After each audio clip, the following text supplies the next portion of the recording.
Hi friends, welcome to my channel. So topic है will you be happy after marriage. इसका जवाब आपको ये वीडियो देखने के बाद मिल जाएगा। एंड मैं होपलेसनेस पे नहीं छोड़ूंगी।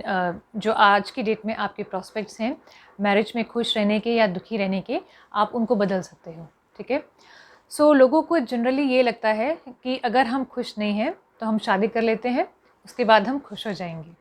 क्योंकि वो कज़न की शादी में गए थे तो उसमें ब्राइड एंड ग्रूम बहुत खुश दिख रहे थे, या वो मेरी फ्रेंड ने पोस्ट डाली थी सोशल मीडिया पे, वेडिंग पिक्चर्स डाली थी, हनीमून पिक्चर्स डाली थी। एंड देन उसके बाद वो चलता है ना लड़कियों का 1 साल तक, मेरा पहला Karva Chauth, my first Diwali, my first Holi. So वो सब देख के लोगों को लगता है कि अगर हम शादी कर लेंगे तो हम खुश हो जाएंगे, जबकि ऐसा बिल्कुल भी नहीं है। देखो, शादी में वो इंसान खुश रह सकता है जो ऑलरेडी खुश है, क्योंकि शादी जो है वो क्या करती है, वो जस्ट एम्पलीफाई करती है चीज़ों को। यानी अगर आप खुश हो तो मैरिज के बाद आपकी जो खुशियाँ हैं वो दुगनी तिगनी चौगनी हो जाएंगी, provided your partner is also happy, right. And similarly अगर आप दुखी हैं तो मैरिज के बाद आप और भी ज़्यादा दुखी होने वाले हैं। ये बात आप लिख के ले लो, ठीक है। सो ऐसा नहीं है कि शादी कोई फिनिशिंग लाइन है कि अगर आपने उसको क्रॉस कर लिया तो बस बल्ले बल्ले एंड लाइफ में सब बस खुशियाँ ही खुशियाँ। ऐसा बिल्कुल भी नहीं है।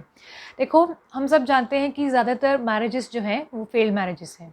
अब जिनका डिवोर्स हो जाता है उनका तो पता चल जाता है कि मैरिज फेल हो चुकी है, बट जिनका नहीं होता तो लोग ऐसा अज्यूम कर लेते हैं कि वो भी हैप्पीली मैरिड हैं, बट ऐसा नहीं है। अब भले ही वो लीगली सेपरेट नहीं हुए हैं, बट इमोशनली एंड फिज़िकली वो सेपरेट हो चुके हैं, चाहे हम बात करें आज की जनरेशन की या प्रीवियस जनरेशन्स की, राइट। सो शादी में ज़्यादातर लोग खुश नहीं रहते हैं। उसकी वजह शादी नहीं है। लोग शादी को ब्लेम करते हैं कि मैरिज तो चीज़ ही ऐसी है, ये तो शादी तो है ही बर्बादी, इससे हमें कुछ मिलने वाला है ही नहीं, या मुझे तो शादी से कुछ मिला ही नहीं। तो ज़्यादातर लोग शादी को ब्लेम करते हैं, बट कारण शादी नहीं है। ज़्यादातर लोग मैरिजेस में खुश इसलिए नहीं है बिकॉज़ वो एज एन इंडिविजुअल भी खुश नहीं है। ये बिल्कुल सच बात बोल रही हूँ। अगर आप खुश हो तो शादी के बाद आप खुश रहोगे, और अगर आप दुखी हो तो शादी के बाद आप दुखी ही रहोगे, और आपका पार्टनर कैसा है वो भी मैटर करता है। सो अब यहाँ पे मैं बात करूँगी, रेफरेंस दूँगी एक मूवी का। मूवी का नाम है कभी अलविदा ना कहना। ये 2006 में या 7 में आई थी, and it's starred Shahrukh Khan, then Abhishek Bachchan, then Rani Mukherjee and Preity Zinta. तो मूवी बहुत अच्छी है, एंड लोगों ने इसको बहुत गलत इंटरप्रेट किया है। जो राइटर क्या कहना चाह रहा है, कवि क्या कहना चाह रहा है, वो लोग समझ नहीं पाए। सो मूवी में क्या होता है कि दो तो हैप्पी सोल्स हैं, दो बहुत खुश लोग हैं। वो है अभिषेक बच्चन एंड प्रीति जिंटा। दोनों बहुत ही खुश हैं, अपने करियर में भी कामयाब हैं, लाइफ को एंजॉय करते हैं, पार्टी करते हैं, हमेशा खेलना कूदना, हमेशा मस्ती में रहते हैं। एंड वहीं दो मिजरेबल सोल्स हैं, रानी मुखर्जी एंड शाहरुख खान। ये दोनों हमेशा रोते ही रहते हैं।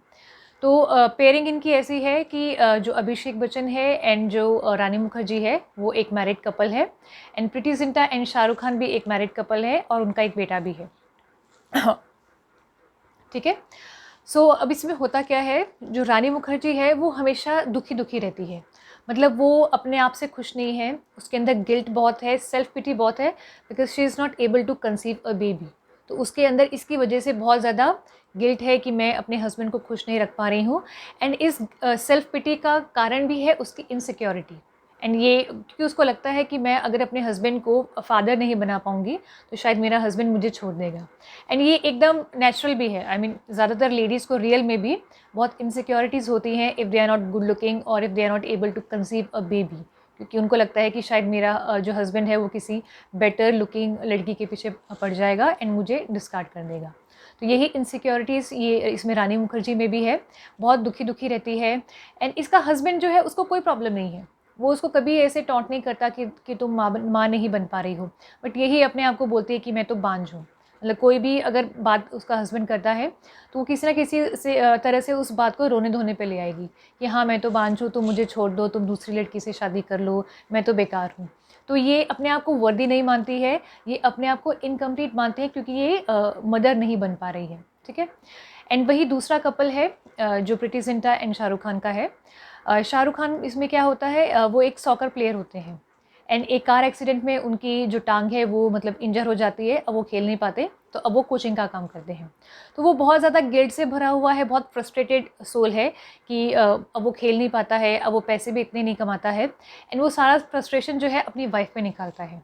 वाइफ जो है उसकी वो बहुत सक्सेसफुल एक मैगज़ीन एडिटर है, एंड जब वो प्रमोट होती है तो ये उससे झगड़ा करता है कि क्योंकि ये जलता है एंड ये अपने आप को उसके सामने इन्फीरियर मानता है, एंड वो घर में भी उसी के रह रहा है, कमाते भी वही है ज़्यादा, एंड वो उसको घर में भी रख रही है, बट स्टिल वो ऐसा कभी भी नहीं कहती, कभी उसको टॉन्ट नहीं करती कि मैं तुम्हें रख रही हूँ, बट ये हमेशा हर बात को उसी मुद्दे पे ले जाता है कि हाँ तुम तो मुझ पे एहसान कर रही हो, तुम तो जता रही हो कि मैं तुम्हारे घर में रहता हूँ, जबकि वो ऐसा कुछ भी नहीं जता रही, इसके खुद के मन में ही वो इनसिक्योरिटी है, ये खुद ही अपने आप से प्यार नहीं करता, इसका जो सेल्फ इमेज है वो बहुत पुअर है।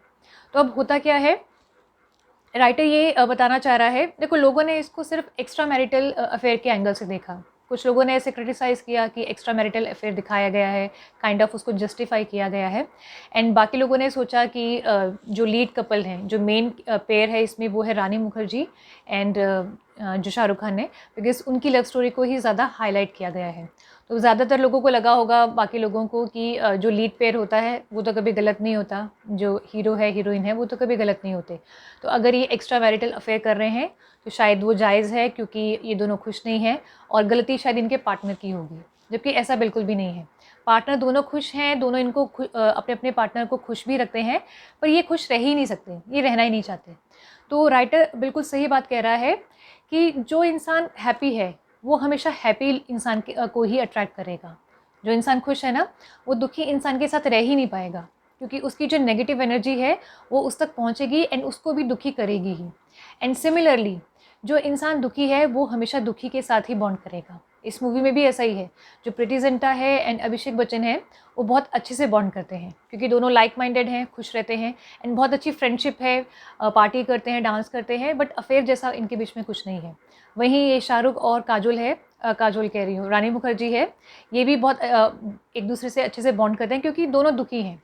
दुखी इंसान हमेशा दुखी के साथ ही बॉन्ड करेगा, क्योंकि तभी तो उसका दुखड़ा सुना जाएगा, है ना, कि हम भी रोएं तुम भी रो और दोनों मिलके रोते हैं। तो एग्जैक्टली ये लोग ऐसा ही करते हैं। सो इसके बाद होता क्या है, दुखी भी रहते हैं ये, एंड लास्ट में क्या होता है कि ये तो ब्रेकअप कर लेते हैं, इनको पता चल जाता है, इनके पार्टनर को भी पता चल जाता है कि इनका अफेयर चल रहा है, तो वो इनको डिवोर्स दे देते हैं, एंड ये भी आपस में ब्रेकअप कर लेते हैं, एंड देन सेपरेटली कहीं अलग अलग रहने लग जाते हैं, एंड उसके बाद भी ये मिजरेबल ही रहते हैं, उसके बाद भी ये दुखी ही रहते हैं। तो मतलब देखो, खुद दुखी हैं, ब्लेम डाल रहे हैं अपने पार्टनर पे, स्पेशली जो शाहरुख है वो सारी अपनी लाइफ का फ्रस्ट्रेशन अपनी वाइफ पे निकालता है, एंड अपने बेटे से भी वो दुखी है, क्योंकि उसका बेटा जो है वो उतना अच्छा फुटबॉल नहीं खेलता जितना वो खुद खेलता है। सो वही टिपिकल मिडिल क्लास पेरेंट्स वाली बात, कि हम अगर जो चाहते थे हम बन नहीं पाए, तो वो हमारे सपने जो हैं तुम पूरे करो, बच्चों पे अपने सपनों का बोझ डालते हैं।